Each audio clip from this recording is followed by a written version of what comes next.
Awol Allo, Fellow in Human Rights here at LSE, the Centre for the Study of Human Rights, and editor of a new book coming out soon, I think, The Courtroom as Space of Resistance. Nice. Now, I'm a lawyer. A courtroom isn't a space of resistance. A courtroom is a space for adjudication, punishment, justice. A courtroom is a space. What you can do with that space is really up to the particular actor that found himself in that position. So it is precisely the fact that it is a space that makes it available for political deployment. Governments use it, individuals also use it. Absolutely, I can understand that. And we've got Mandela, who's the main subject, I think one of the main subjects Absolutely. of the work. Yeah. But, that's an amazing, I would say possibly one-off. We had IRA terrorists in my country, so-called terrorists, and they used to refuse to recognize the court. Or we had the Baader Meinhof, a Red Army faction in Germany, who rejected the whole system. They were tried too. Is it sort of anybody who's able to, as it were, deploy the space in that way? Or are you saying, I like Mandela, he's fine, I don't like the IRA, I'm judging here? They are primarily available for governments to use them, but the extent to which individuals can deploy the courtroom as a space of resistance is very limited. But depending on the particular strategy that those particular individuals design, depending on their understanding of the law, depending on their conception of the juridical sphere, there is still opportunities, transformative opportunities to be appropriated. But you've in a sense given a point away, I think, because you've said, mainly it's government. And of course we think of Stalin's show trials. Yeah.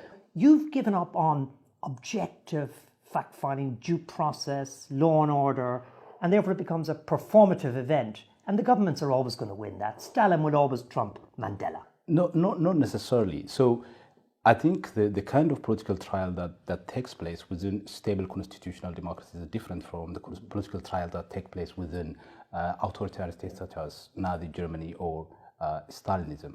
But the point is that the space of the courtroom, precisely because of the architectural space, precisely because of the discursive nature of legal norms or legal rules, because of that open indeterminacy, there is a space that can be appropriate, and it has been done in several occasions. But the extent to which that can be effectively deployed depends on a number of factual, legal, and also local circumstances. I see what you mean. So take, say, Ethiopia, which you write about a lot, and you're from Ethiopia, Yeah, I think. yeah. There's been a recent trial, Al-Habash trial, so-called terrorist conspiracy charges against a variety of leaders of an Islamic organization, a religious element.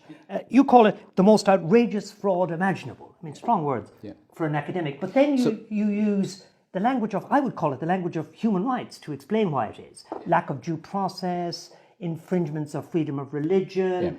Is this human rights thing? You're in the Centre for Human Rights. Is it a good defence against this kind of abuse of legal processes? The point I am making in that particular piece is that the ways in which the Ethiopian government deploys its courts and its legal system overall is one very much similar to the situation we had in apartheid South Africa. I'm not saying that Ethiopia is the same as apartheid South Africa, but in fact, if you actually look at the particular operation of these two courts, that is apartheid courts and Ethiopian courts today, in apartheid, the legal system is quite legalistic. That is, the correspondence between law and the actions of the government are respected. And if you look at the Ethiopian government on that scale, they can't pass that scale because there's simply no correspondence. They're not playing any kind of game. It's very arbitrary. Now, does that mean that human rights, which people say is kind of Western, and you're a kind of crit guy, that human rights is really helpful here as a way of articulating a critique of the government? Would that be true? You're a kind of universalist on human rights.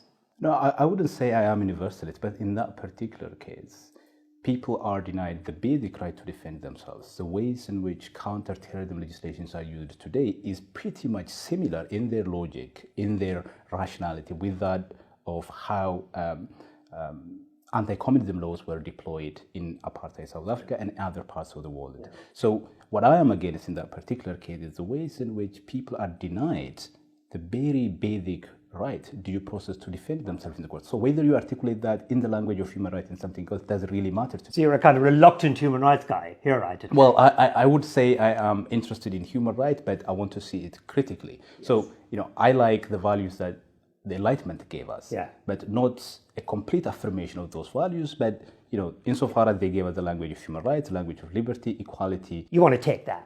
I want to take that. Yeah. But at the same time, I want to be aware of the kinds of things that they conceal and normalize. Your writing, if I may say so, is very compelling, partly because it is so aggressive, so strong. People might say flamboyant. Where are you going to be in the future? An academic, political activist? What does the future hold for you? I've always seen myself as an academic, and I am at the moment an aspiring academic.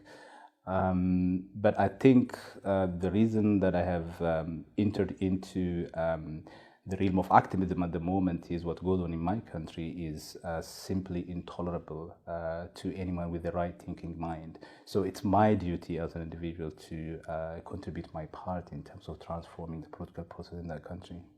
Awal Alo, thank you very much for subjecting yourself to the Guilty Grilling. Thank you. Thanks for having me.